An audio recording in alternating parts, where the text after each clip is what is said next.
अब इन्होंने एक बात की, हम तो कभी जातियात की बात नहीं करते, लेकिन उन्होंने कहा कि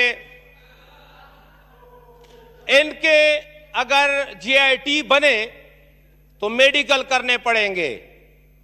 भाई साहब जरा जवाब दे, ये डेविड का क्या मामला है? कौन है ये डेविड?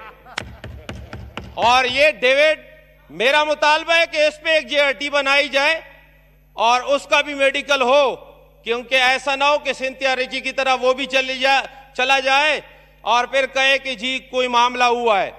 तो बिलावल हाउस के अंदर भी और बाहर भी सबका मेडिकल वहां भी होना चाहिए। अच्छा,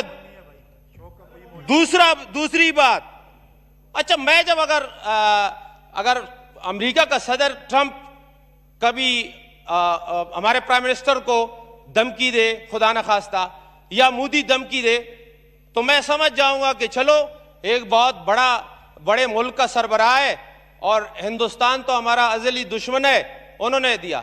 अब यहां के पे गड़े होके कल के बच्चे वो लीडर, जी मैं नहीं छोड़ूंगा, मैं नहीं छोड़ूंगा। भाई क्या नहीं छोड़ोगे तुम?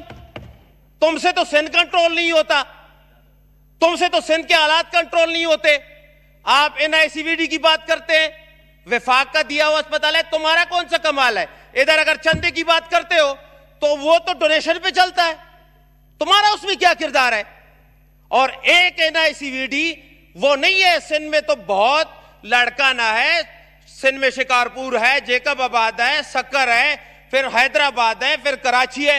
कराची के अस्पताल, क्या कराची के सारे एमएनएस, कराची के सारी आवाम ये इस बात के गवाह नहीं है कि जिन्ना अस्पताल के सामने फुटपाथों पे लोग पड़े रहते हैं? क्या लोग गवाह नहीं है कि सिंध जो सिविल हॉस्पिटल है उसकी क्या हालत है?